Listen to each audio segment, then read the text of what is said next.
Hi, I'm Kelly Cervantes, and this is Seizing Life, a biweekly podcast produced by Cure Epilepsy.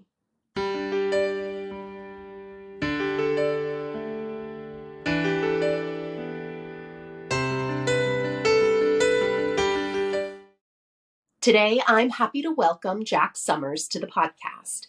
He is a former United States Marine who has served in Africa and Afghanistan. Jack's military career was cut short when he began experiencing seizures while training at Camp Pendleton. The diagnosis he received sent Jack on a long and often frustrating journey of treatment that greatly impacted his professional and personal life for more than a decade. He is here today to share that journey with us. Jack, thank you so much for joining us today. By way of a little background, can you tell us a bit about your military experience?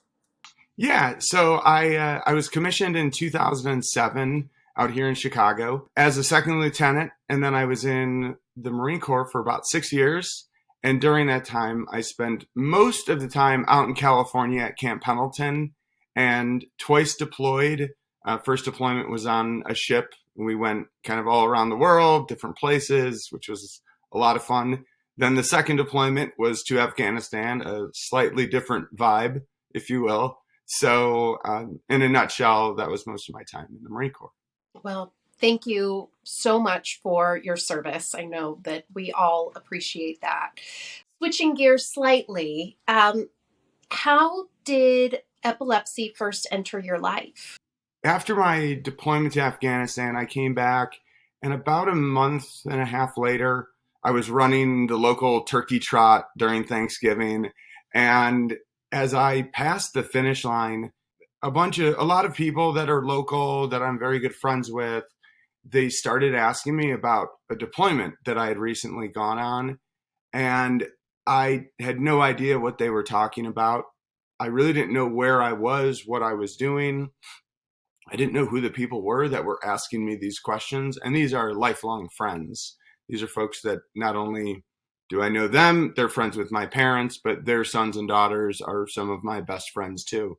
And it was a really surreal experience. I didn't necessarily know that it was a seizure at the time, but I was so uncomfortable because I didn't know what they were talking about. And they were very kind of like, it felt like serious questions, but I didn't know why they were serious questions.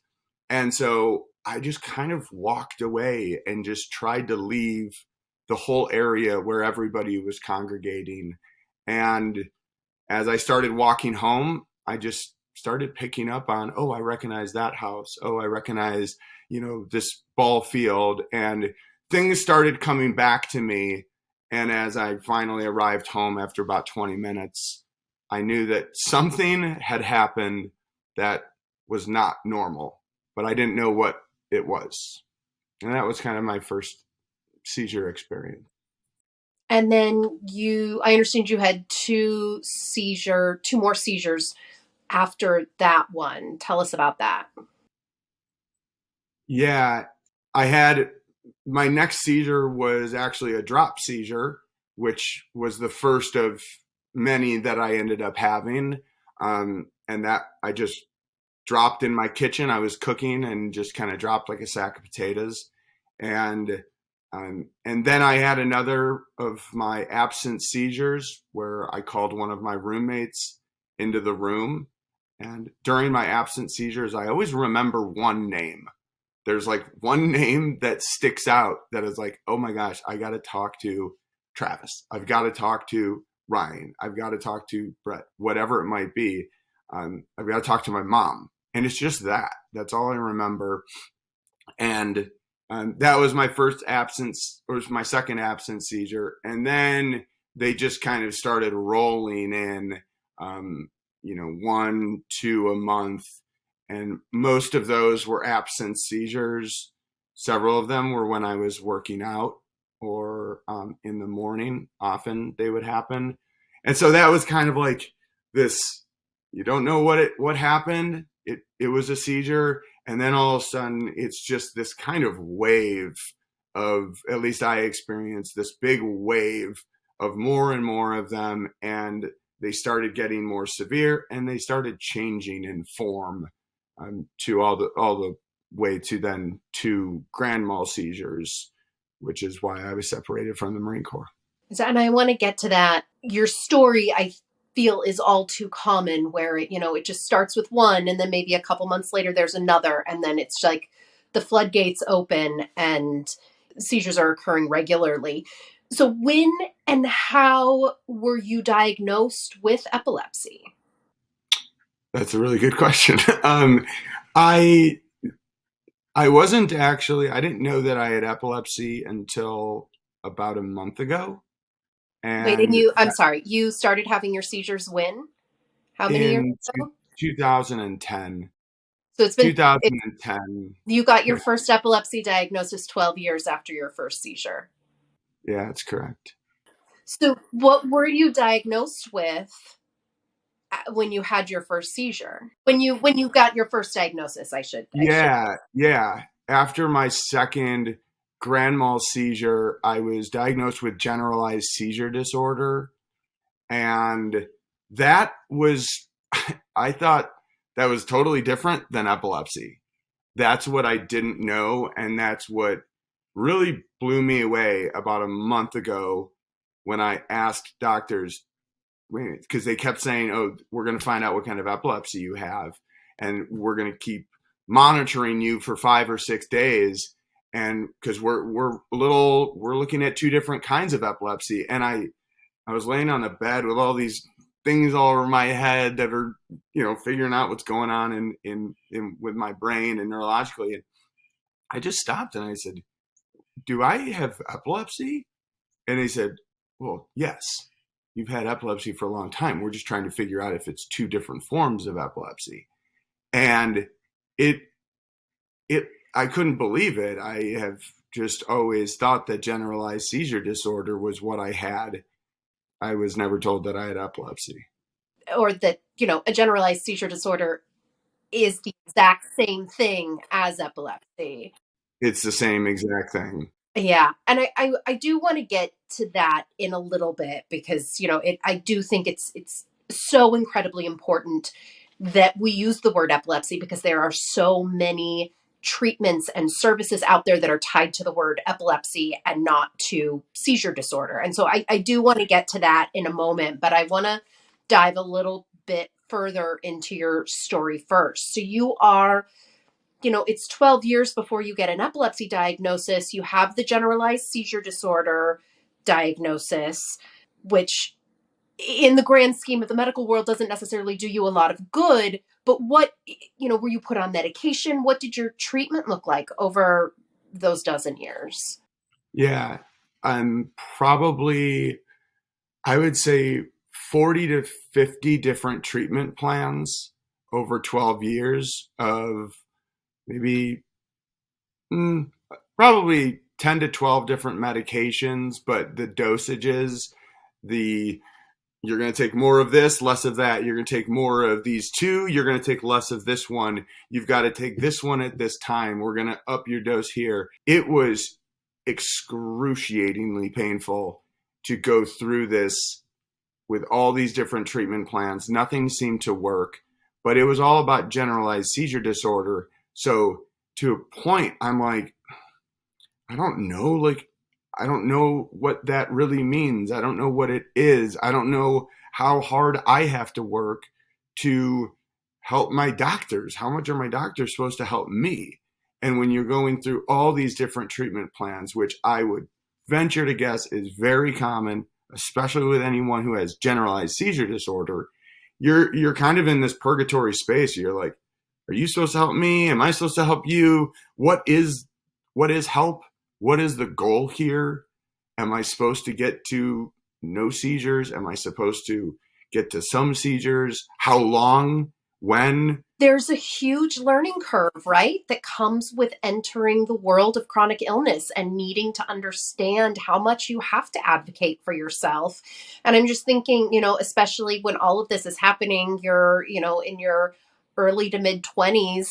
And those are skills that you don't necessarily have yet, that especially medical advocacy for yourself. And because the doctors don't know everything. And that's something that you have to learn. Yeah. And for anyone who takes a similar, approach or has a similar route to mine, like I moved, I physically relocated to multiple areas throughout the last 12 years, most of them in Southern California, which I've loved. But when you go from one if it's one neurologist and then all of a sudden you go to another neurologist, which I would just beware of, because you're kind of starting over each time. And it's so dangerous, especially if you're young and you're single and you want to go out and you want to drive around and meet new people and have fun. And there's certain kind of social expectations, professional expectations that you have for yourself and that maybe others have for you too. And if you're dealing with starting over every 2 to 4 years, personally and professionally, with new neurologists, Kelly, it was remarkably difficult, and I just hid most of it. I mean, hiding everything that you could from other people, what pretty much trusting your doctors to do what's best for you and take care of you. That is a space that, once again, I don't think I'm alone. I think a lot of people do it. And I think a lot of veterans are in that space too. Hi, this is Brandon from Cure Epilepsy. Did you know that 30% of those diagnosed with epilepsy do not respond to current medications? That is why, for over 20 years, Cure Epilepsy has been dedicated to funding patient-focused research to find a cure for epilepsy. Learn more about our mission and our research by visiting cureepilepsy.org. Now back to Seizing Life. You sort of touched on it a little bit, but I want to dive a touch deeper. How did having seizures, not knowing you had epilepsy, but at the time you were having seizures, and how did that affect your personal life and your career? Obviously, you were forced to retire from the Marines because of this. And so I can only imagine the emotional and social implications. Yeah. And so I guess on the personal side, it can be extremely isolating. It was at times really isolating because you can't drive, which sounds like a small thing, but in the grand scheme of things, especially if you're younger, if you're single, being able to drive somewhere, just having that independence taken away is tough to handle. And especially when you don't really want to, you don't want to tell the whole world and all your friends and everybody that you have seizure disorder or epilepsy. You don't want to say that. So you find yourself just, what I did was I lived really close to, vibrant areas where I could ride my bike. I could ride a bird scooter. I could take an Uber. I could do all of this. I could just walk. Because that was one of the best ways to, get past the fact that I was having these seizures, that I didn't have I didn't have a driver's license.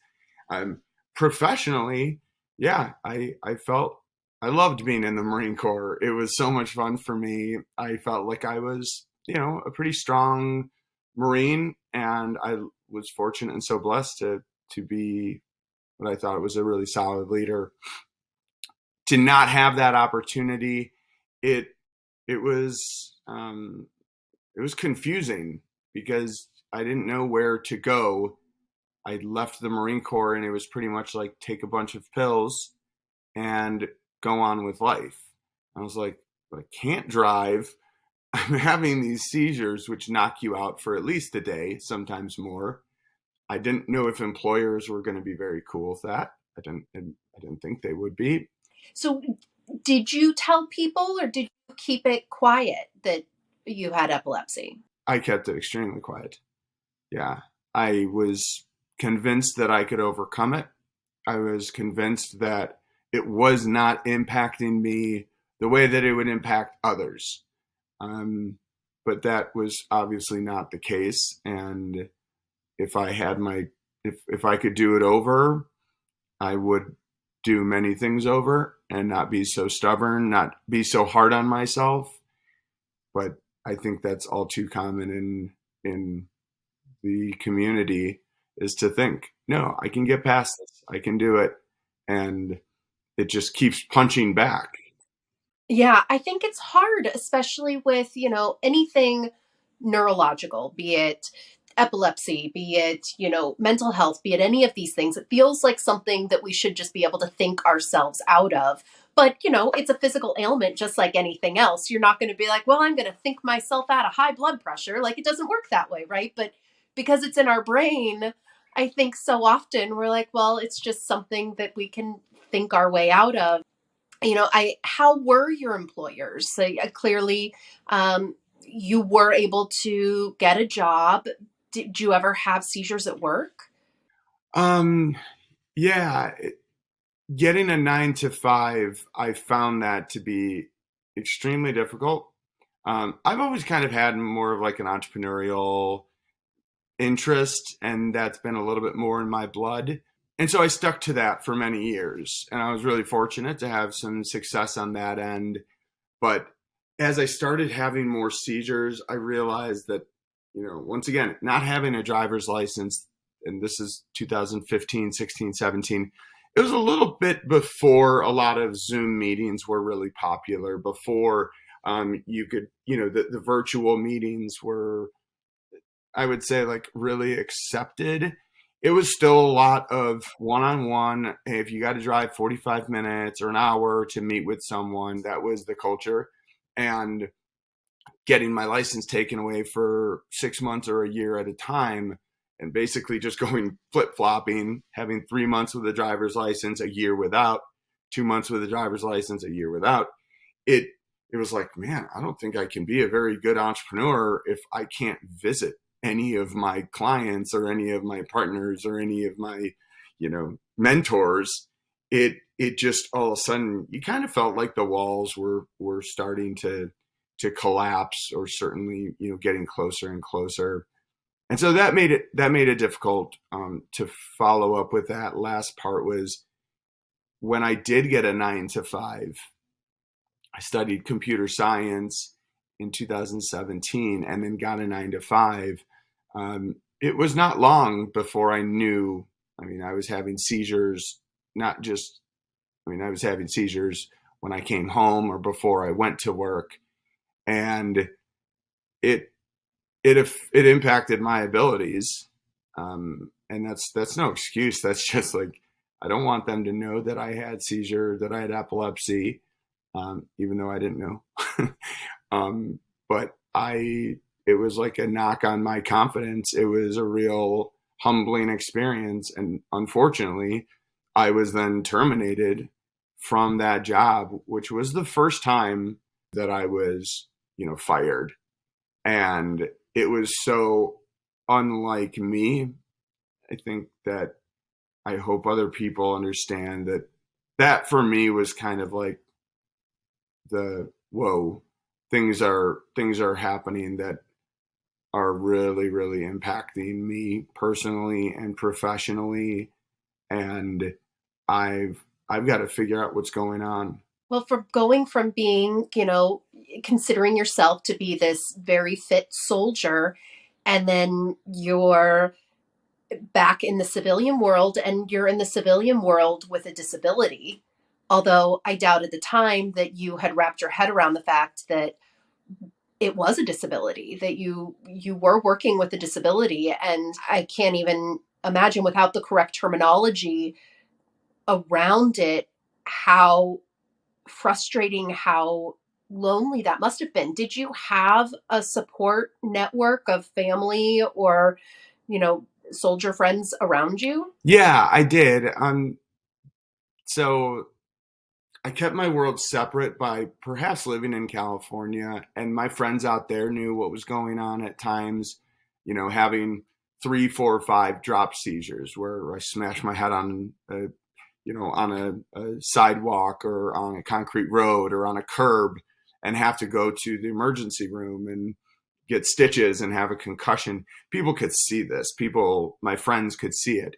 I always held back from letting my parents know and my family because I didn't want them to see me like that. So my support networks were very different. I had the ones who I couldn't hide it from, and they supported me in certain ways. And then I had my other group, mostly out here in Chicago and what have you, that they were my family and best friends in here, but they supported me in other ways that was in much it was due to me withholding information because I didn't want to be vulnerable like that.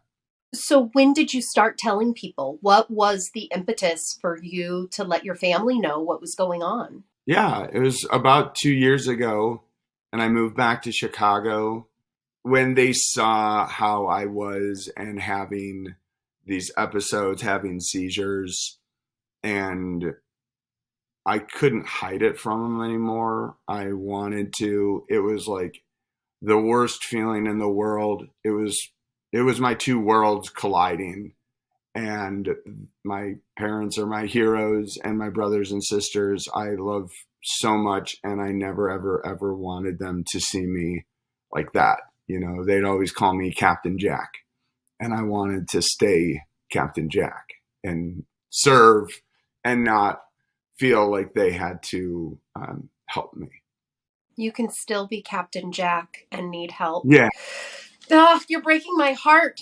I'm curious, I sort of want to get back a little bit to the difference between, you getting this generalized seizure disorder diagnosis and then finding out only last month that for the last 12 years, what you've actually had is epilepsy.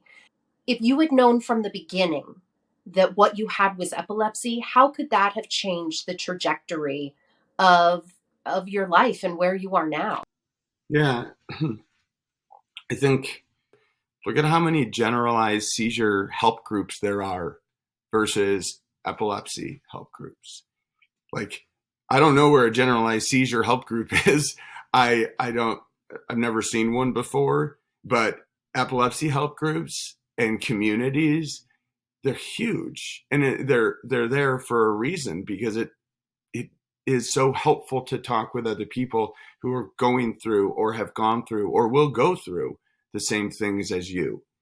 When you don't have that, you can just start right there. And I think that really captures the type of community that you have to work with. And when you just have generalized seizure disorder, you feel about as alone or confused as one can feel because you're like, is this serious? Is it not serious? Or do other people have this? Don't other people have this? Or am I supposed to reach out and find people who have generalized seizure disorder? Is this something that in the military community is this a secret? Is this something I should share? I guess I'm just going to kind of have to do this alone. Whereas if I would have just been told, hey, Jack, it's okay. You have epilepsy. Now let's attack it. Let's figure out what you can do. Here's some community groups you can jump in on. Here's some folks. Here's some other Marines that would be happy to connect with you. Here are organizations or groups that we have right here in the VA system that are designed to help you and support you. Here's the medication. This is epilepsy medication. We're going to take this on and we're going to start step by step, crawl, walk, run. And I feel like I could have better served the community had I just been told or diagnosed properly and said, you have epilepsy, Jack. Now what are we going to do about it? Yeah. Well, and the one of the first things that comes to my mind too that I often encourage people, especially when they have uncontrolled epilepsy, is that they need to go and see an epileptologist. But if you don't even know that you have epilepsy, how are you going to get to the right specialized doctor so that they can try and identify the kind of epilepsy you have? Because depending on what kind of epilepsy you have, they can target treatments better. You have a better chance of finding better seizure control, but you can't do any of that if you don't have the vocabulary, if you don't have the diagnosis to begin with. And it's just so hard. I'm so sorry that this has been your journey. So often we see, particularly in veterans who develop epilepsy, something that we call post-traumatic epilepsy, and it is often the result of a traumatic brain injury, which can happen, when soldiers go into battle. Do you know if you had a TBI, a traumatic brain injury? Is your epilepsy actually post-traumatic epilepsy? Well, hot off the press, just yesterday, after 12 years of having seizures or epilepsy, just yesterday I went in and was diagnosed with a traumatic brain injury. And this goes back to what they think was combat related, a particular event with my platoon where we encountered a grenade blast that was very close. And we continued to fight through that particular event and engagement, which I'm so proud of my Marines and the way that they acted and every action they took. As my doctor said yesterday, I didn't have seizures going in to Afghanistan. That particular event happened along with others, but that one was kind of sticks out. And then a month and a half after that combat event, I then had my first seizure. And he kind of looked at me almost like, are you serious? Like, do you not see the chronological order here? Like, you're fine, no seizures.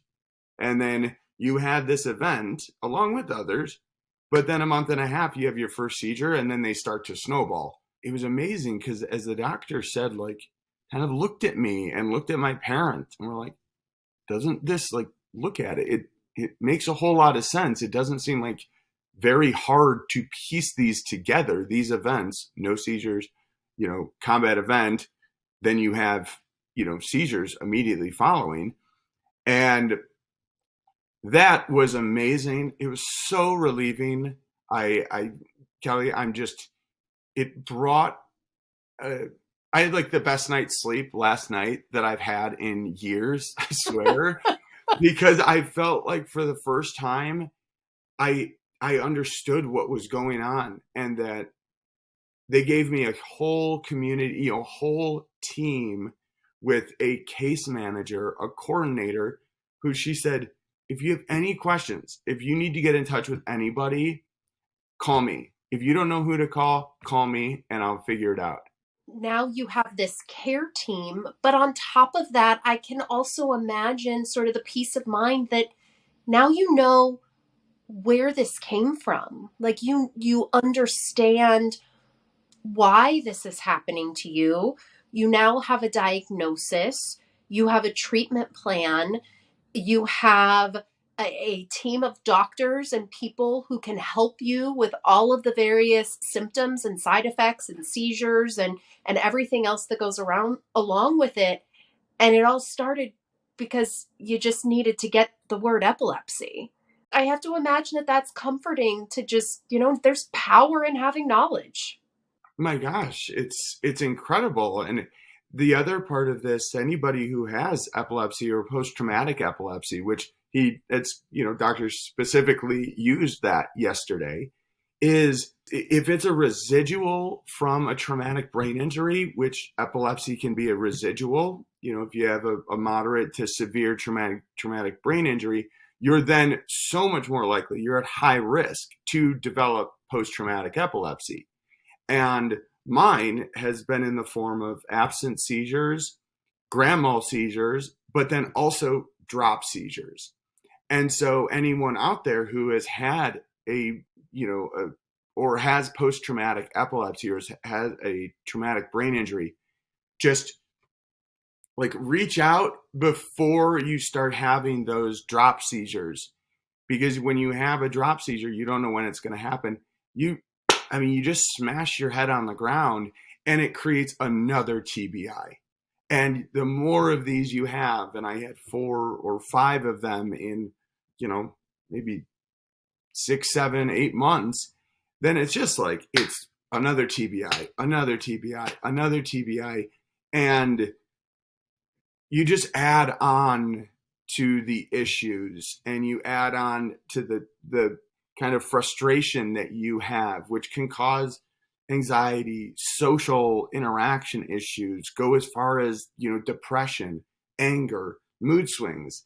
And I've had to tell my parents, like, that's not me. I'm just working through this stuff.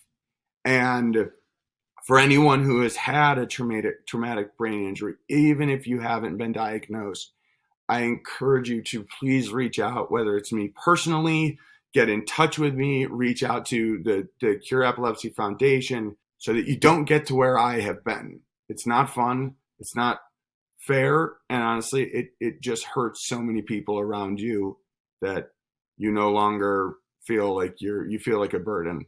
And no, nobody should feel like that. Jack, that is incredible advice. Is there anything else that you want to add to, whether it is a fellow veteran who is out there or someone else who thinks maybe they have epilepsy, or they've been diagnosed with a generalized seizure disorder, or maybe they're newly diagnosed with epilepsy, or they've had it for years and they're just scared, what do you want to tell them? Yeah. If you've been told that you have generalized seizure disorder, you have epilepsy.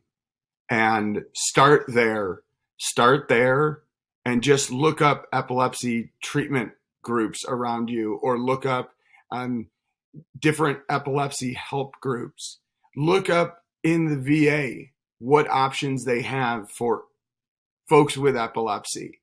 Just don't do what I did and use generalized seizure disorder this whole time, when life really could have gone a different direction had I just been using the word epilepsy. And so start there. Just say epilepsy, and do yourself a favor, and do everyone the favor of being able to support you and do things for you faster than if you just use generalized seizure disorder, so that you can do what you really want to do. You can go out and serve again, and you can stop feeling like you're on the canvas boxing and you've got a blindfold on. Use epilepsy, and your blindfold, you can take it off and you can start to see what you're fighting. Captain Jack, I think that you are pretty amazing, and I am so honored that you're willing to share your story with us. I truly believe that you are going to do amazing things for your community, for our epilepsy community, through sharing your story. And I'm looking forward to seeing where your newfound knowledge and wisdom takes you. And hopefully that includes a few less seizures down the road as well, too. I'm so appreciative. Thank you so very much. It was a privilege and honor to serve, and thank you for having me. Thank you, Jack, for your service. And thank you for sharing your epilepsy journey with us. As Jack's story highlights, getting an accurate epilepsy diagnosis is vital to finding effective treatment. But we can't get an epilepsy diagnosis if we don't say the word epilepsy. A seizure disorder is epilepsy. If we don't say the word, we can't treat it, and we can't find a cure for something we don't acknowledge. That is why Cure Epilepsy would like to invite you to take part in our Say the Word #SayEpilepsy campaign. Share your epilepsy story on your social media using the hashtag #SayEpilepsy, and then tag Cure Epilepsy in your post. Together, we can raise awareness of epilepsy, and together, we can fund the research that will lead us to a cure. Through research, there is hope. Thank you.